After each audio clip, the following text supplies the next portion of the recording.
Have you ever imagined how a single moment can turn your life upside down? A powerful tycoon, a humble young woman, and an unexpected accident on an isolated road. What seemed like just another ordinary day turns into a journey of love, redemption, and discovery. But what if destiny had a bigger plan for both of them? Could a man accustomed to luxury find happiness in simplicity? Get ready for a story full of twists, emotion, and humor that will keep you hooked from beginning to end. Do you think this is a car or a spaceship? Isabel shouted from the middle of the road, lifting the basket of fruit that had barely escaped the impact. Alejandro, eyes wide and heart racing, got out of the shiny car, trying to understand what had just happened. I didn't see her, he said, looking at Isabel as she picked up some oranges that had rolled across the asphalt. Obviously not. You must have been busy adjusting the ship for takeoff, Isabel replied, sarcastic, while cleaning her dress. Alejandro looked around. The scenery of the Catalan coast, which minutes before seemed idyllic, was now the scene of his confusion and guilt. He ran to help, but Isabel raised a hand. "Don't touch my fruit. You've done enough." Still speechless, Alejandro tried to process what had happened. "Are you okay? I can take you to a hospital. My car is intact. You look intact too," he stuttered. "Intact? I was almost launched into space, Mr. Ferrari." Isabel responded with an amused tone, but her eyes showed a slight tremor. Before Alejandro could insist, Isabel staggered slightly. "Okay, maybe I'll take a ride, but if you want to run over me again, let me know in advance so I can prepare." He helped her get into the car, which was a challenge, as Isabel insisted on not letting go of the basket. "These fruits are more valuable than this car, you know," she said, with a smile that didn't fit the situation. Alejandro, for the first time, smiled slightly. "It's not a Ferrari, it's a La Vanguardia, unique model." "Ah, of course, the only car on the road that runs over humble people." The journey to the hospital was accompanied by silence, only interrupted by Isabel, who complained about the smell of excessively expensive leather and how the seat looked like an artificial cloud. "Seriously, do you live in this world where even discomfort is manufactured?" When they arrived at the hospital, Alejandro jumped out of the car and called the attendants. "Please, she needs help." "Calm down, Dr. Drama," said Isabel as she was placed on the stretcher. "I didn't kill myself on the road. It wasn't going to be a stretcher that knocked me down." Alejandro remained in the hospital, restless. Sitting in the waiting room, he relived the scene in his head. The sound of skidding tires, Isabel's surprised look, and the moment she fell to the ground. He, always so controlled, had completely lost his composure. But what bothered him most was something he couldn't name, something that Isabel, with her simplicity and humor, seemed to have destabilized him. After some time, the doctor appeared. "She's fine, sir. Just a few scratches and a little scare." Alejandro let out a sigh of relief, but before he could respond, the doctor added, "She asked to speak to you." Entering the room, Alejandro found Isabel sitting on the bed, biting into an apple that clearly didn't belong to the hospital. "Well, at least La Vanguardia survived," she said, smiling. "You too," Alejandro replied, hesitantly but with a genuine tone. "I'm joking, Tycoon," said Isabel, pointing to the chair next to the bed. "Sit down. I want to tell you something." Alejandro obeyed, surprised by the change in tone. Isabel leaned forward slightly, and in the most serious voice he had ever heard, said, "You know this is going to be expensive, right?" "I can pay," he replied automatically. "I'm not talking about money, Alejandro," Isabel replied, using his name for the first time. "You messed with more than my body. You messed with my life. Don't let me fix this alone." He didn't respond immediately. For the first time, Alejandro, the tycoon who had everything under control, didn't know what to do. "So, do I get a room with a view, or am I going to be staring at the hallway wall? Isabel asked the doctor as he adjusted the monitor next to her bed. Alejandro, leaning against the wall, couldn't contain a discreet laugh. "Surely you can afford a room upgrade now," he commented, crossing his arms. "Ah, the tycoon speaks. I thought he was frozen by the hospital's air conditioning," replied Isabel, raising an eyebrow. The doctor, without much patience for the patient's mood, smiled lightly and left the room. Alejandro approached slowly, still uncomfortable with the strange connection that was beginning to form. "I brought flowers." "Again," he said, showing a bouquet. "Is this for the vase or for my miraculous recovery?" Isabel asked with a mischievous smile, taking the bouquet and smelling the flowers. Alejandro sighed and sat down in the chair next to the bed. "I don't know what to say," he admitted. "It was my fault. I want to help in any way I can."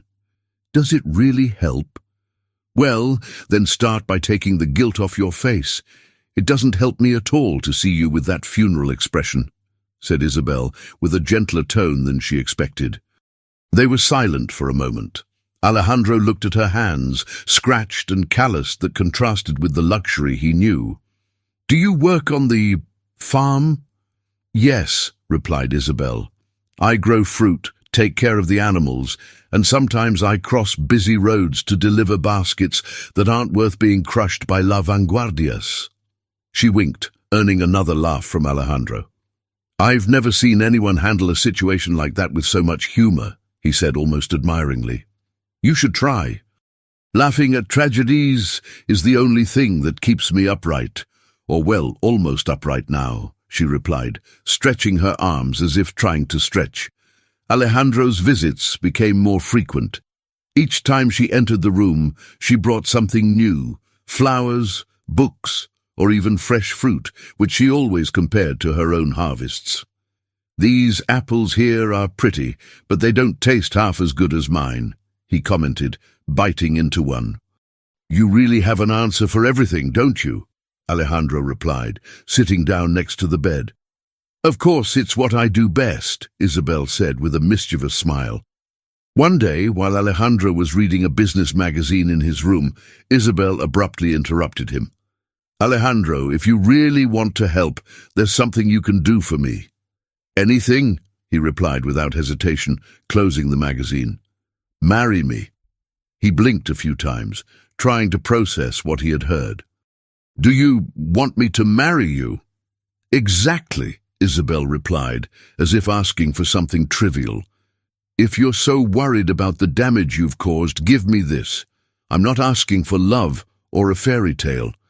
I just want to know what it's like to not be alone, even if for a little while." Alejandro was speechless. He always knew how to handle quick, complicated decisions in his business, but this was different. "Isabel, that doesn't make sense," he said finally. "Of course you do," she replied, serious for the first time. "I don't know how much time I have, Alejandro. I want to experience something different, something I never imagined for myself, and you can give me that." The silence that followed was dense. Alejandro looked at her face, still pale but determined. He opened his mouth to respond, but was interrupted by Isabel. "Look, if this is too much, I understand. But honestly, I deserve something epic after getting hit by a car that probably costs more than my house." The lightness of the comment made Alejandro smile, albeit reluctantly. He knew Isabel was serious, and that scared him more than he wanted to admit.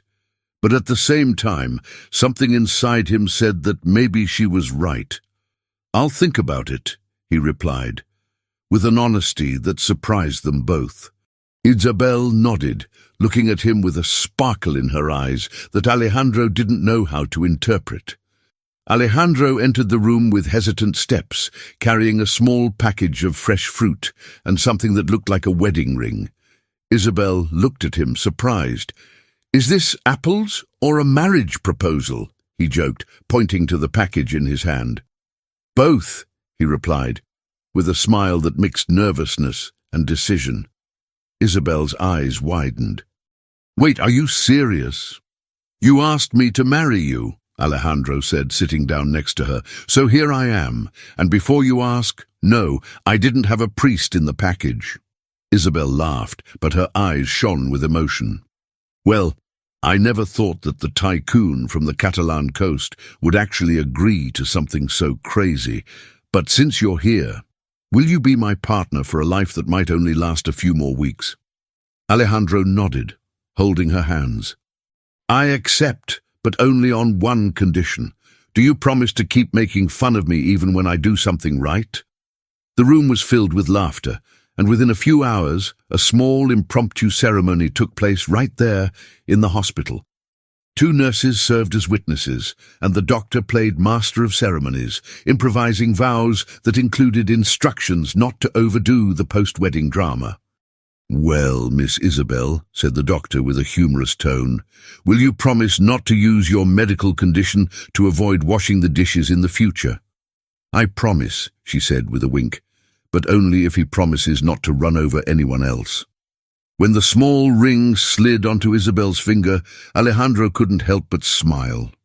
For the first time, he felt like something in his life was beyond his control, but surprisingly, it didn't bother him. After the wedding, Alejandro began spending more time with Isabel, not only at the hospital, but also helping her plan her return home. It was then that he realized how little he knew about a life outside his world of luxury. Isabel once asked him, "Have you ever planted anything in your life?" "Of course," replied Alejandro seriously. "I planted a multi-million-dollar project that flourished in several countries." "It doesn't count," replied Isabel. "I'm talking about something that needs sun, water, and patience." The next day, he showed up at the hospital with a small pot of basil. "My first agricultural project," he announced, holding the vase as if it were a trophy. Isabel laughed. "Good start, tycoon. Let's see if you can handle running an orchard." But the peace of their newfound relationship was interrupted when Sophia, Alejandro's ex-fiancée, showed up unannounced. Dressed impeccably, she walked through Isabel's bedroom door as if she were entering a business meeting. "Alejandro, we need to talk, now." Isabel raised an eyebrow. "Good morning to you too. May I offer you an apple?" Sophia completely ignored her and turned to Alejandro. "What are you doing? Married? Is this some kind of marketing stunt that I don't understand?" Alejandro sighed, standing up to face Sophia. "It's not a scam, Sophia. It's complicated." "Complicated? Are you kidding me? We have a wedding scheduled in 2 weeks, and now you show up married to—" She paused and looked at Isabel for the first time. "With this girl?" Isabel raised her hand, interrupting. "Actually, I think girl is a compliment. Thanks." Alejandro took Sophia by the arm, leading her to the hallway for a more private conversation. "Sophia, I know this sounds crazy." "That doesn't sound crazy, Alejandro. That's crazy," she interrupted, furious. "You're risking everything, our image, our reputation, all on a whim." "It's not a whim," he replied firmly. I don't know how to explain it, but being with Isabel makes me feel something I've never felt before. Something real." Sophia stared at him in disbelief. "Real? Alejandro, you live in the real world. And in the real world, decisions like this have consequences." He took a deep breath, trying to remain calm. "I know that, Sophia. But for the first time, I feel like I'm doing something that really matters." Back in her room, Isabel was calmly biting into an apple. When Alejandro walked in, she looked at him and said, "So, how was the show outside? Do I need to worry about someone throwing me off the building?" Alejandro smiled, sitting next to her. "Sophia left, but not without making it clear that she thinks I've lost my mind." "And you lost?" Isabel asked with a slight smile. "Maybe," he replied. "But honestly, I think it's the best thing that ever happened to me." Alejandro looked out the car window as he drove along the dirt road that led to Isabel's house. "Welcome to Ant Paradise," she said with an amused smile, watching his expression of discomfort as an ant climbed onto his hand. "They probably think you smell like expensive perfume." "Ah, of course, tycoon perfume. And for your information, I'm not used to these companies," he replied, trying to get rid of the little invader without success. When they arrived, Alejandro got out of the car and remained silent for a few seconds. The countryside stretched out before him, with vibrant fruit trees and the fresh scent of the earth filling the air. "Is this your home?" he asked, a little in disbelief. "Yes," replied Isabel, leaving with her basket of fruit. "And before you say anything, no, there is no coffee machine with capsules. We have a kettle, just like in the last century." Alejandro laughed, picking up the basket to help her. "You know, I don't think I've ever felt so inadequate in my life. Even the ants seem more integrated here than I do." "You get used to it," Isabel replied, with a mischievous smile, "or the ants do it for you." As the days went by, Alejandro began to help Isabel with the field tasks, even if clumsily. On a particularly hot day, he tried to pick oranges, but ended up dropping more fruit on the ground than in the basket. "If it were a competition, you'd lose to a 5-year-old, Isabel teased. "It's harder than it looks," he replied, panting. "How do you do this every day?" "Practice and a little patience," she said. "And unlike you, I don't wear shoes that cost the price of a car." One night, as they rested on the porch, Alejandro looked up at the starry sky and sighed. "I've never stopped to look at the stars before. I'm always running, always thinking about the next thing to do." Isabel, at his side, pointed to the brightest constellation.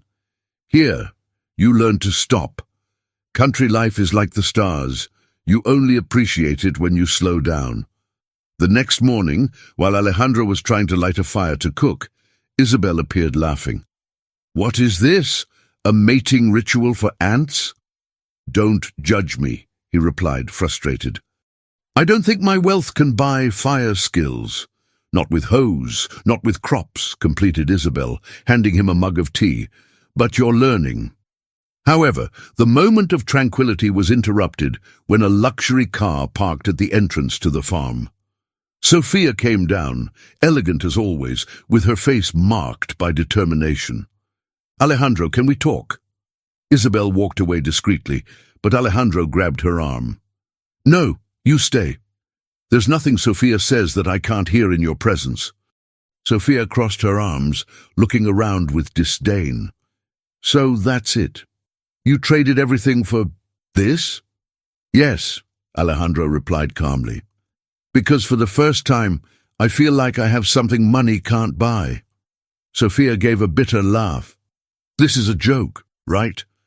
You won't survive here, Alejandro. This world isn't for you." "Perhaps it is not," he replied, "but I'm willing to try, because here, with Isabel, I found peace." Sophia was silent for a few seconds before turning to leave.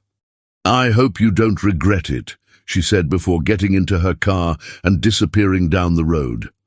After Sophia left, Alejandro returned to Isabel, who was watching him with a serene smile. "So, are you really willing to deal with the simple life?" "If it means being with you, yes," he replied. That night, as the sun set, Alejandro held Isabel's hand and looked into her eyes. "You showed me something I never knew I needed. Love, peace, and even a little dirt." Isabel laughed. "Well, you're a work in progress, but you're doing well." The two sat side by side, watching the sky turn into shades of orange and gold. There, amid laughter and simplicity, Alejandro realized that he had found something much more valuable than any fortune: a home, a purpose, and true love.